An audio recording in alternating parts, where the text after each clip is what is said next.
Hello everyone. Hopefully everyone is doing well. Hope you all had a good Veterans Day. Okay. So we're going to start with our first warm-up question of the unit. This question relates to our favorite activity of all time, which is running the PE mile. Who doesn't love running the PE mile? It is the way. It is Doing well in the PE mile guarantees that you will be successful in life and that everything will become magically better if you're good at the PE mile, which is why we're talking about it today.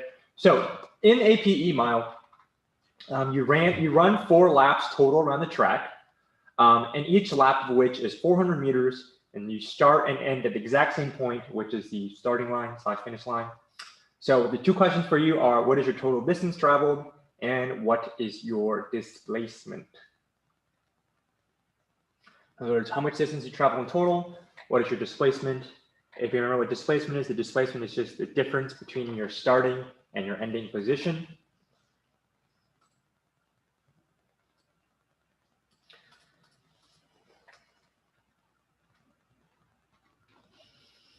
So, right, you run 4 laps total around the track. Each lap is 400 meters. You start and end at the exact same point. What is your total distance traveled, and what is your displacement? And whenever you're ready, put your answers in the Zoom chat.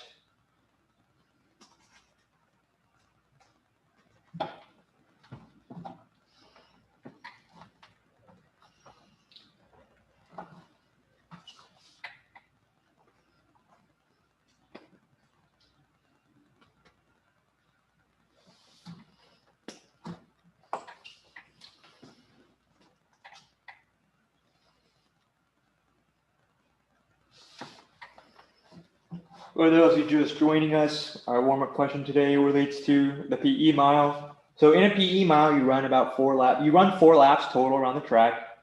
You run 4 laps total, each lap of which is 400 meters, starting and ending at the exact same point. So we want to figure out what is our total distance traveled and what is our displacement. The first one.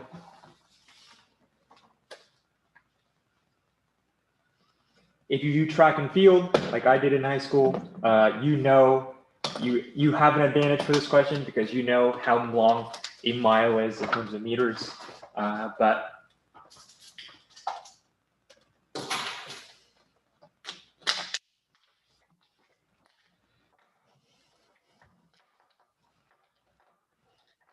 And extra credit, of course, for those of you who can guess my mile time.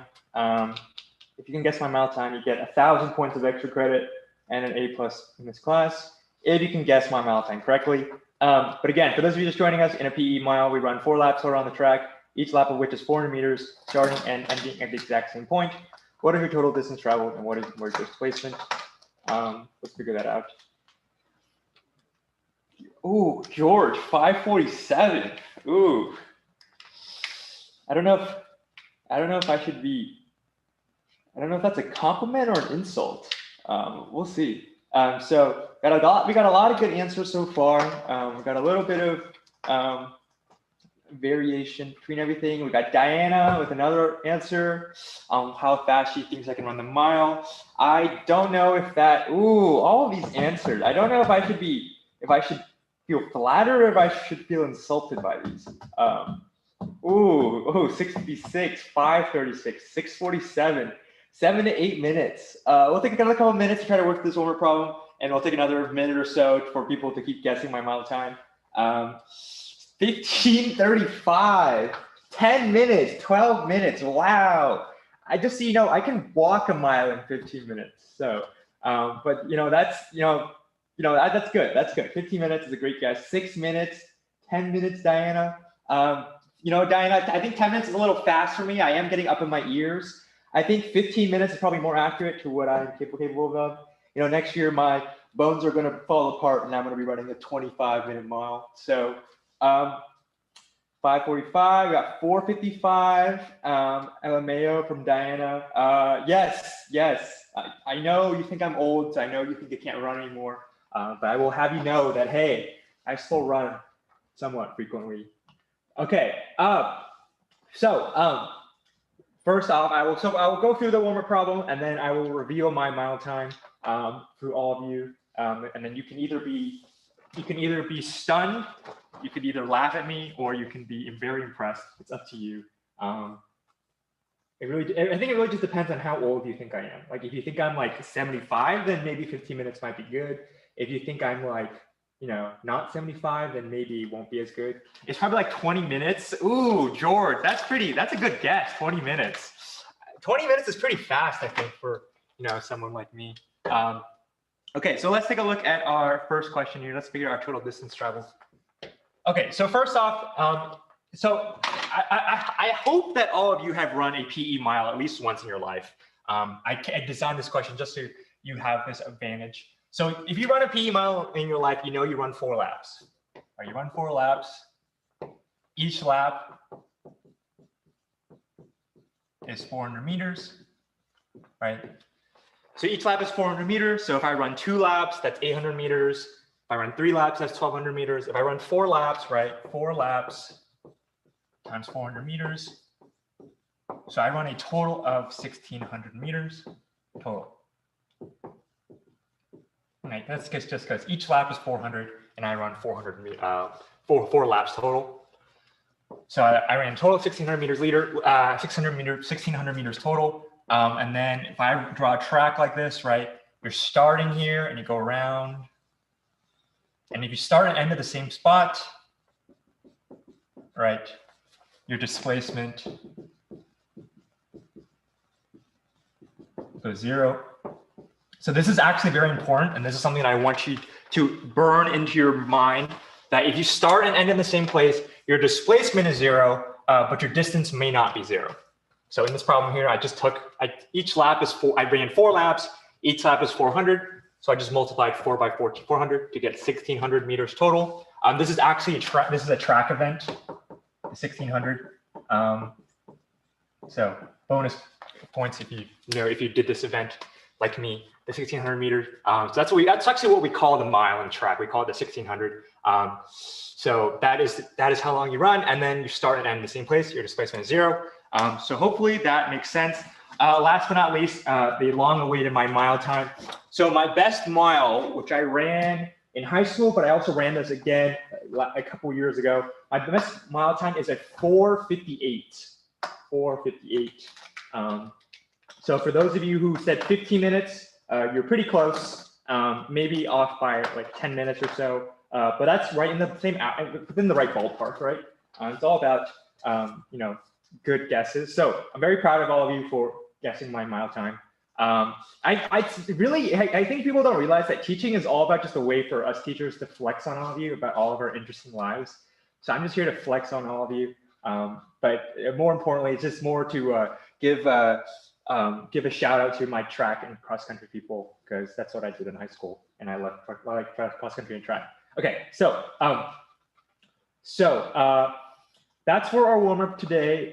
Hopefully that was not too bad. I think it should be a little easier to grasp than energy. So we're going to start our first assignment today. It's going to be about football. We'll have a lot about reference points. Before we do that, we're going to do a little short introduction to football. But before that, I just do want to talk about progress reports. So progress reports, I believe, are due next Tuesday, 11/17. So everything you should submit, all of your Roller Coaster Tycoon portions, any of your work assignments, any of your power assignments by then, so I can grade them and put it in your quarter grade. If you have a non-submission for something, I will temporarily give you a 0. But you can still submit it afterwards, right, for full credit. There's no penalty for submitting something late. One thing I do want to make clear, though, is there's not a lot of time left in the semester. We've already started getting schedules for finals week. So I would recommend that you stay on top of your work here. If you haven't submitted something, I would recommend you submit it soon. If you have any questions or if you need help, please let me know. Because at this point, I do want everyone to try to be caught up. So yeah, so I would say, we have a good submission rate for our roller coaster assignments. I think we're maybe about half. We have half maybe for work and power. So let's try to get that up there.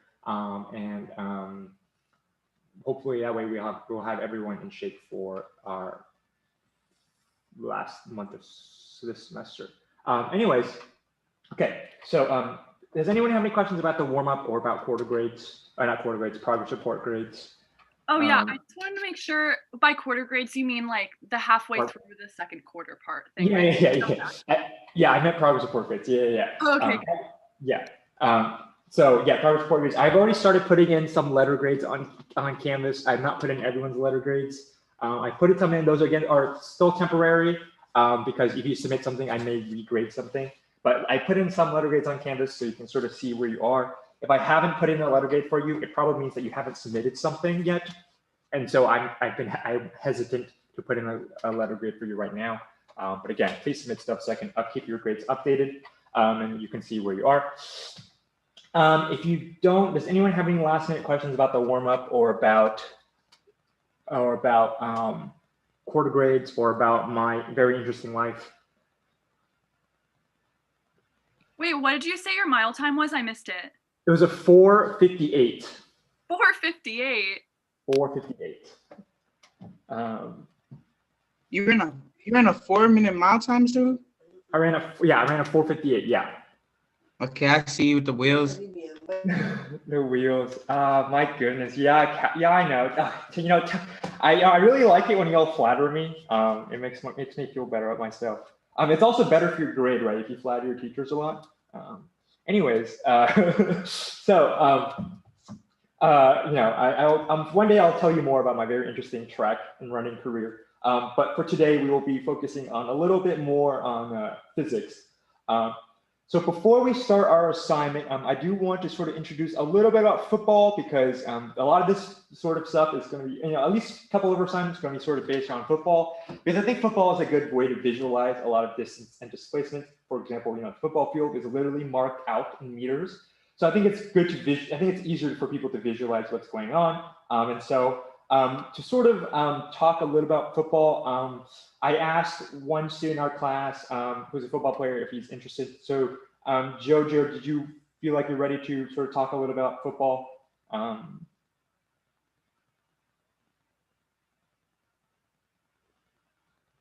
Could you repeat that again? I didn't hear you. Oh yeah, so Jojo, so I wanted to talk a little about football before we go into the assignment. Do you feel like you're ready to talk a little bit about what football is, how it works? Oh yeah. Yeah. Okay. So I'm gonna hand the floor over to Jojo here, who is a football player, and Jojo's gonna take it away, and he's gonna teach us a little bit about football and some of the things behind it. So whenever you're ready, Jojo, take it away.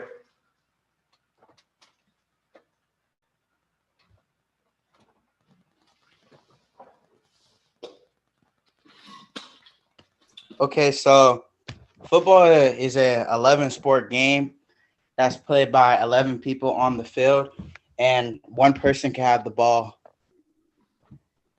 on each minute. And the goal of football is to push the ball into the opposite to the opposite corners of the field, going from left to right of each scoreboard.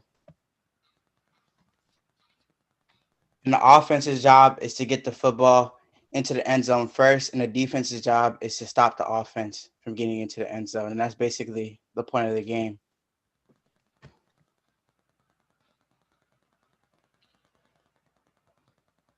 Thank you very much, Jojo. I think I could not have said it any better. Pretty much, as Jojo was saying, right, the goal of the offense is to get the ball into the end zone. And the end zone is a very visually distinct area in a football field. And so we'll sort of take a look at that today. We'll sort of get to visualize football a little bit more. So thank you. I want to give you, thank you to Jojo for stepping up and, teaching us a little about football. And then we'll sort of talk a little bit about our assignment today. So our assignment today is going to be about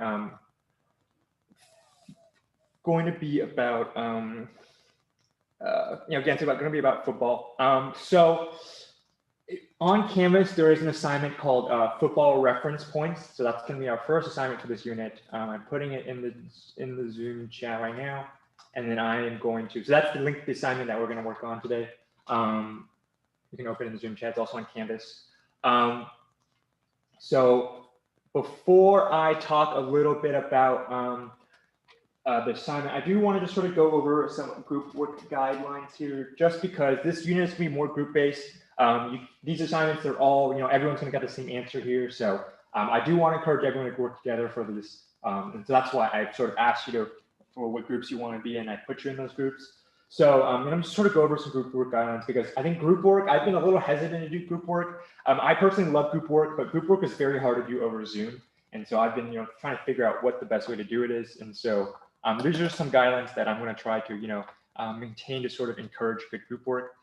So first off, one thing I do want to just get out of the way is just figure out where your group wants to work in class. So you can either use Discord or Zoom. I don't really have any preference either way, but I just want to make sure that every group is sort of together. So when I put you on your breakout rooms, you can just sort of figure out which one you would rather use. But let's just keep everyone on the same page for that. I've written out group roles there for on the assignment to sort of facilitate group work and participation. That's just so if your group is sort of like, it needs a little bit of support in terms of working together, it needs a little bit of, needs some help with in terms of starting the assignment, that's what the group's roles are there. If you feel like your group is just working well and you don't really need them, then that's okay. You can just let me know and it's okay. Another thing that's very important is your participation, engagement, attendance is very important for group work. Like for an individual assignment, which we've sort of done previously, it's sort of like, if you're not 100% present, that's like sort of okay. But in the group environment, when everyone's working together, if you're just like, if nobody knows where you are, if you aren't really saying anything, that sort of hinders the group a lot. It's not even like a net zero. It's sort of like a negative, because it makes things really awkward for people. So it's because of this. This is sort of very important to encourage everyone to participate together. And group learning doesn't work if someone isn't contributing. So I think I just want to reinforce is group work is just sort of like a privilege. One thing that I want you guys to work together on this. But I feel like there's if there's a group situation that's not working, I'll pull people out of groups at my discretion. It seems a little harsh, and hopefully they don't come to that. But I just do want to make sure that all groups are working together and that there's no like hiccups that we're having along the way. Yeah. So another thing that I have is one of the roles is I think it's called a silent reporter. Basically, the idea behind that is that before you ask me questions, I want you to try to ask your group questions. Try to have your group figure it out before you ask me. And so we're gonna have the goal. One of the group roles is going to be dedicated to consolidating questions and figuring out what do we need to ask me for help, and sort of that's what the goal is for one person, to sort of facilitate that asking question process. But the main goal of this is to keep that we all learn when we're working. We learn better when we're working together. And so if you're asking your group questions before you ask me, I think it's better for everyone. I think. Yeah. So that's sort of the main goal here. I also want you to try to keep your group mostly together in terms of progress. Some variation is okay because not everyone's always going to be on the same problem at the exact same time. But I don't really want to see one person working on a completely different assignment than the rest of the group. I do want everyone to be mostly together here. With some variation is okay. And then last but not least, I want you to work on your own individual Google Doc that you'll submit, and then and your answers will probably be the same as your groups. In fact, it probably should because you're working together. But I do want you to work on your own individual one that you will submit individually. And this is just because one of the problems with group projects, group work, is it's very hard to see who's done what and how much you actually know. And so this is just a way of increasing a little bit of accountability. Though in the end, I think most of your answers are probably going to be the same. So those are just some of the guidelines for what we're going to be doing today. What I'm going to do now is I'm going to introduce the assignment. So in the assignment, in the project, I call it a project, it really should be an assignment, but in this assignment, you're going to be sort of looking at a football field, and you're going to be sort of determining a lot of reference points in the field, and you're going to try to figure out some very simple distance and displacements of a football field. And so because of this, there's, it's going to be very football oriented. One very key distinction, a football field is usually measured in yards. However, because this is physics, in physics we use meters. So every time it says, the football field is going to be 100 meters. So it's a 10-meter line, the 20-meter line, the 30-meter line. It's very, as someone who watches some football, right? It's very easy to just go into yards, but we're working in meters here. So I'm going to make sure everything is labeled in terms of meters. So again, this is sort of a group assignment. You should all work together, but each person should submit their own copy. So I've sort of written out a group role here, some group role here, to sort of help people along here. So I've sort of written out, 4-ish roles that you can sort of figure out who wants to do what. So the coach, as I designated, is just a person who's, so the coach in general, I don't know why I said snapping the ball. That's the, that should actually be, this should actually say the center. So the center is a position in football, and they're the one who snaps the ball to the quarterback. So the center is in charge of snapping the ball. So they're in charge of starting the problem. So they read the problem out loud at the team, and they help find relevant notes, information to help solve the problem. So if there's something that you need to look back in your notes on, I think the center is going to be the person to go for that. The quarterback, what a quarterback usually does in offense is they usually read the defense and they call plays out.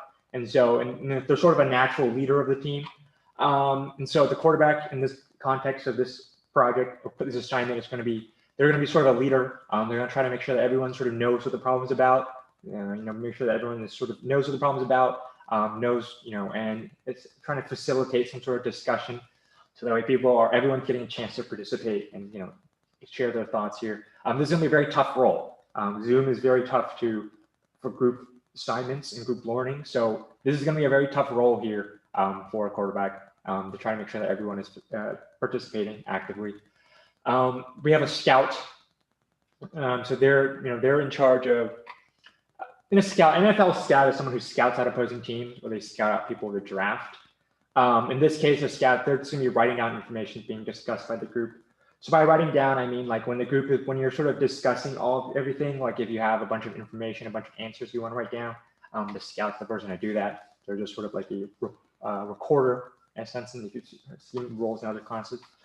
And then last but not least, you have the sideline reporter. So their sideline reporter always reports the current status of the game. So in this case, they're going to be reporting the progress. So when I check in and see how every group's doing, you're going to try to check, and the silent reporter is going to try to check to see how groups are doing. They're going to try to check how groups are doing here, report how groups are doing, report any solutions you might have had, and you ask any questions the group has. So the role that's silent reporter is. If you have like 5 people or more, you can designate a football expert or a researcher, someone who's willing to sort of try to, who's willing to sort of step up and try to understand the football behind the problem. Or you can have another quarterback to help facilitate discussion. It's really, I'll leave it up to you how you want to divvy up roles for people who have 5 or 6. So again, I use roles just to help facilitate discussion and teamwork here. But if you feel like the group roles are a hindrance, then that is okay. I'm not going to hold you to it. But I do want to see a lot of interaction and a lot of teamwork for this assignment, hopefully. So that is the goal for today. And so for the rest of the period, we're going to keep working on this assignment, football reference points assignments. And then if your group runs into questions that your group can't answer, just let me know and I will try to do my best. Otherwise, I will put you into groups and then you can figure out where you want to locate yourselves. Other than that, okay. Yeah. When will be this be due? I have this due set for what I have the rest of today, and then maybe, and we'll see. We'll have the rest of today at least, and then I will see where we are on Monday. So it'll either be due the end of Monday or it'll be due on Thursday. It'll just depend on where we are on Monday in terms of progress. So either Monday or Thursday, which I know is a range, but we'll see.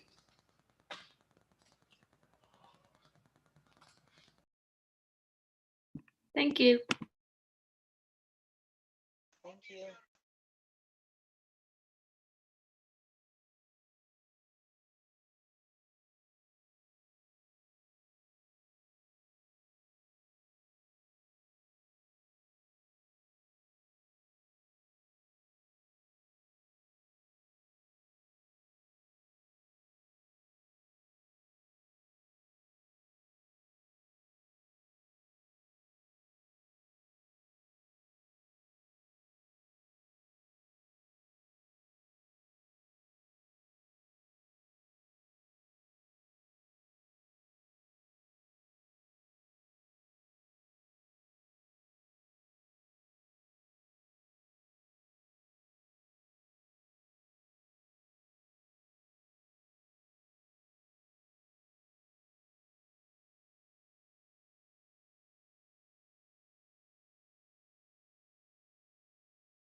Okay, so we've got 1 minute left, so I'm just gonna wrap up here. So because, first off, I just want to say that I'm really loving the energy and the teamwork and the participation today. So I'm a huge fan of that. And because of that, I sort of realized that we're going to be moving through this unit very quickly because all of you were actually doing, all of you actually like finished this, did so well in the assignment today. So we're actually moving through this unit very quickly, much faster than I expected. So what I'm going to do is I'm going to set the due date for the reference point stuff based on how we're doing today. I'm going to set the due date at the end of Monday next week. So if you haven't finished it, we'll have some more class time on Monday to work on it. And that time will be due then. If you've already finished reference point stuff, we're gonna start the next assignment next Monday as well. So, but overall, we're gonna be moving through this unit pretty quickly. So, because I think so far, I think Real's done a really good job of that. Sorry. I said all right. Okay. Okay. That's cool. Other than that, just make sure you turn in your assignments for the progress report. And then I will see all of you next Monday, and I have office hours again, 2:40, 3:40 today. Otherwise, I will see you all next Monday. Have a good one. Yeah. Thank you. Thank you. Thank you. Bye-bye. Bye, Diana.